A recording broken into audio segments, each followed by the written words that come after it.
Olá, eu sou o professor Leonardo e hoje vamos analisar mais uma obra do PAS 2 da UNB, a Lei 11.340 de 2006, também conhecida como Lei Maria da Penha. Então, se você quer entender os principais aspectos desse importante documento de proteção às mulheres, é só continuar comigo até o fim desse vídeo. Vamos lá? Primeiro, vamos conhecer um pouquinho da Maria da Penha. Temos aí uma foto para que vocês possam conhecer, quem ainda não conhece. E a gente vai falar um pouquinho sobre a história dela primeiro. A Maria da Penha, ela se chama Maria da Penha Maia Fernandes. Ela é uma biofarmacêutica brasileira.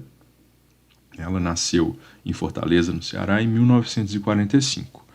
A vida dela ficou marcada por um episódio de violência doméstica que a transformou em símbolo da luta pelos direitos das mulheres no Brasil. Então, lá em 1983, a Maria da Penha sofreu uma tentativa de feminicídio por parte do próprio marido. Então, isso resultou em graves sequelas, deixando a Maria da Penha paraplégica. Então, diante da impunidade e da morosidade da justiça brasileira, ou seja, da demora da justiça brasileira, nesse caso, a Maria da Penha decidiu lutar por justiça e pela garantia dos direitos das mulheres vítimas de violência. O que ela fez? Depois de muitos anos de batalha judicial e mobilização social, a Maria da Penha conseguiu levar o caso à Comissão Interamericana de Direitos Humanos, da OEA. A OEA é a Organização dos Estados Americanos, que condenou o Estado brasileiro por omissão e negligência no enfrentamento à violência doméstica. Então, a Maria da Penha se tornou uma importante ativista, uma palestrante muito requisitada, viajou por todo o Brasil e também pelo mundo para conscientizar sobre a violência contra a mulher e também sobre o direito das vítimas. Então, essa história inspiradora dela e a luta incansável dela contribuíram significativamente para o avanço da legislação e das políticas de enfrentamento à violência de gênero no nosso país. É importante a gente saber quem foi a Maria da Penha para a gente poder entender por que a lei recebeu o nome dela. A gente conhecendo a história, a gente consegue contextualizar por que essa lei tão importante recebeu o nome da Maria da Penha. Bom, temos aqui, colocamos para vocês alguns pontos chaves sobre a Lei Maria da Penha, ou Lei 11.340 de 2006. A violência contra a mulher, a gente sabe que é uma realidade alarmante na nossa sociedade. Vocês já devem ter ouvido falar, que essa violência ela atravessa as fronteiras culturais, as fronteiras econômicas, as fronteiras sociais, ou seja, elas acontecem em todas as camadas da nossa sociedade. Então a gente sabe que por séculos as mulheres elas enfrentaram diversas formas de abuso e de opressão, desde violência física até a violência psicológica, Então isso sempre foi um problema muito grave na nossa sociedade. No entanto, ao longo do tempo, alguns movimentos sociais têm buscado reconhecer e combater essa violência de forma mais eficaz. Então é nesse contexto que a Lei Maria da Penha, que foi promulgada no Brasil no ano de 2006, que ela representa um marco crucial na luta contra a violência doméstica e familiar. Então a gente percebe que é uma legislação que demorou bastante para ser promulgada, mas veio aí depois de toda essa luta, principalmente dessas organizações sociais. Bom, então temos aqui os pontos-chave sobre a Lei Maria da Penha. Primeiro deles, definição ampliada de violência doméstica e familiar. O que vai ser isso?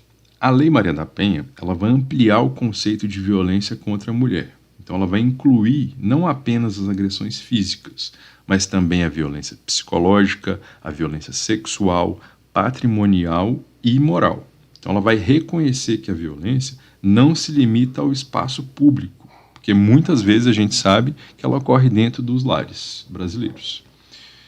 Depois, medidas protetivas de urgência. A lei ela prevê a aplicação imediata de medidas protetivas de urgência para essas mulheres em situação de violência. Por quê? Porque elas precisam ter garantia da integridade física, da integridade psicológica e patrimonial. Então, essas medidas elas incluem o afastamento do agressor, no caso, do lar, a proibição de contato com a vítima e também o acompanhamento policial quando necessário. Depois, criação de juizados especiais de violência doméstica e familiar. Aqui foi uma medida muito importante. Por quê? Porque a lei ela estabelece a criação de juizados especializados para lidar exclusivamente com casos de violência doméstica e familiar contra a mulher. Então, esses juizados, eles possuem equipes multidisciplinares para oferecer suporte e assistência integral a essas vítimas. Muitas vezes, a gente sabe que as mulheres elas não denunciavam justamente por não ter esse apoio, né? Justamente por estarem ali pensando que, com medo mesmo.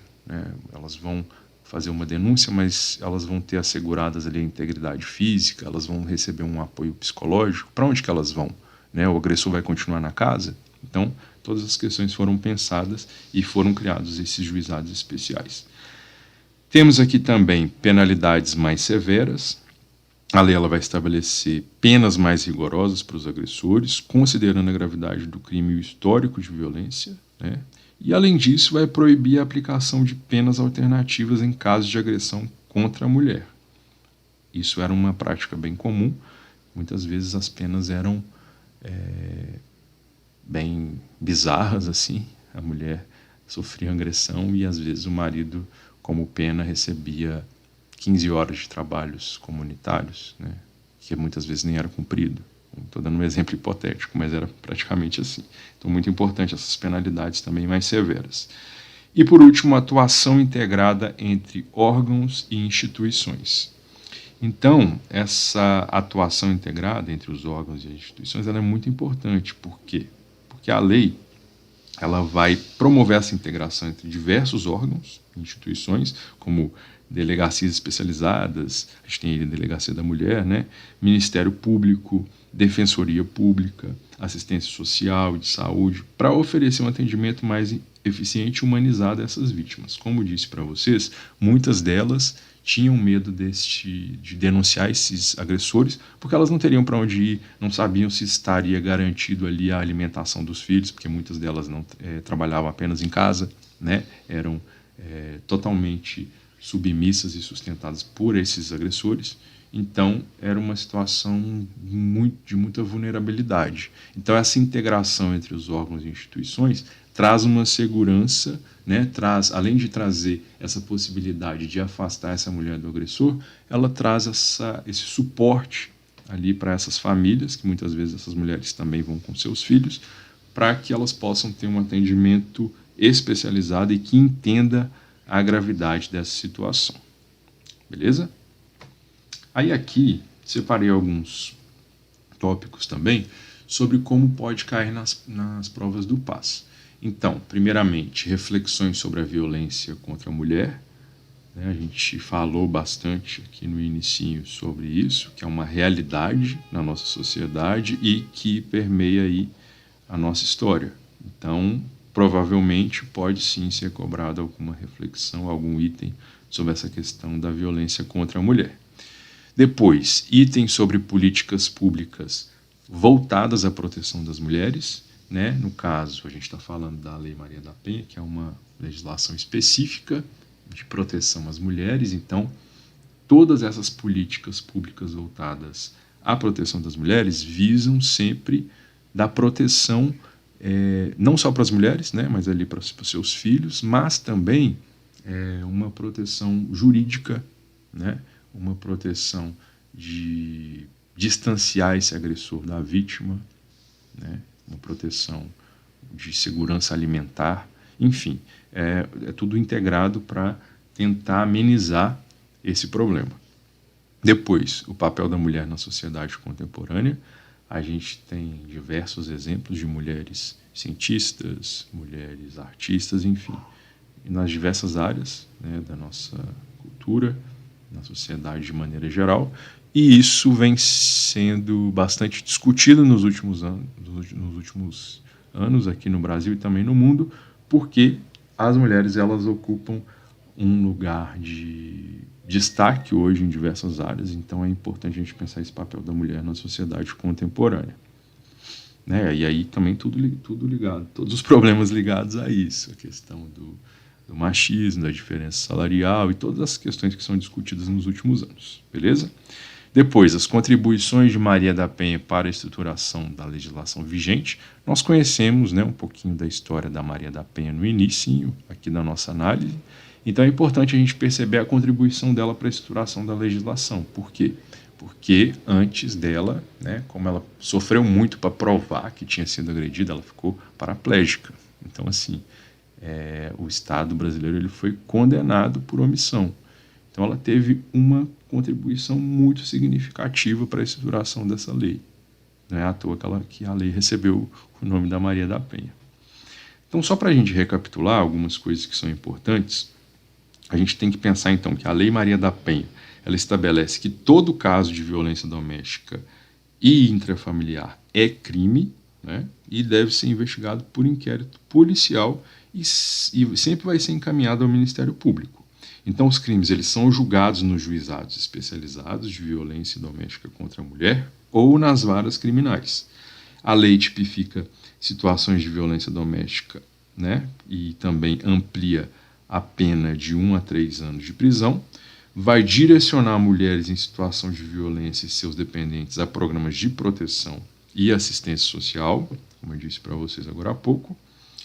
E tudo isso, né, que se originou nas propostas de algumas organizações não governamentais, foi tudo isso reformulado em um grupo interministerial e aprovado no Congresso Nacional em 2006. Então, o Congresso enxergou a emergência de ter uma legislação sobre o tema e foi promulgado aí em 2006. Então, a lei ela visa cumprir as convenções internacionais, né, que a gente sabe que existem as convenções internacionais sobre esse tema também, e as inovações, as principais inovações dessa lei incluem essas definições de violência, a proibição de penas pecuniárias, ou seja, que é esse pagamento de multa, né, porque muitas vezes tinha uma agressão, aí você paga uma fiança e vai embora. Não pode mais. Alterações processuais e criação de juizados especializados, expliquei isso para vocês, e também a lei ela deixou bem claro que as autoridades policiais têm responsabilidades específicas, né? Como, por exemplo, o registro da ocorrência, a instauração do inquérito, e enquanto o processo judicial inclui medidas protetivas, que inclui medidas protetivas e competência dos juizados de violência doméstica, a polícia vai ter apenas essa responsabilidade de registro de ocorrência, né? Porque antes isso era diferente, então isso trazia um pouco de insegurança também para a vítima, no caso as mulheres que eram agredidas. E depois disso o Ministério Público ele vai apresentar a denúncia e ele vai propor as penas, e vai caber ao juiz a decisão final sobre o caso. Bom, espero que vocês tenham entendido um pouquinho mais sobre essa importante lei aqui, que a gente analisou hoje, no PAS 2. Espero que tenha ajudado aí nos estudos para que vocês possam refletir sobre essas questões, que são questões que são muito importantes, né? Que a gente veja tudo com um olhar bem crítico, sempre visando uma sociedade mais justa, sem violência. Espero que vocês tenham gostado e eu vejo vocês aqui nas próximas análises no nosso canal Literatos Capital. Um abraço e até mais.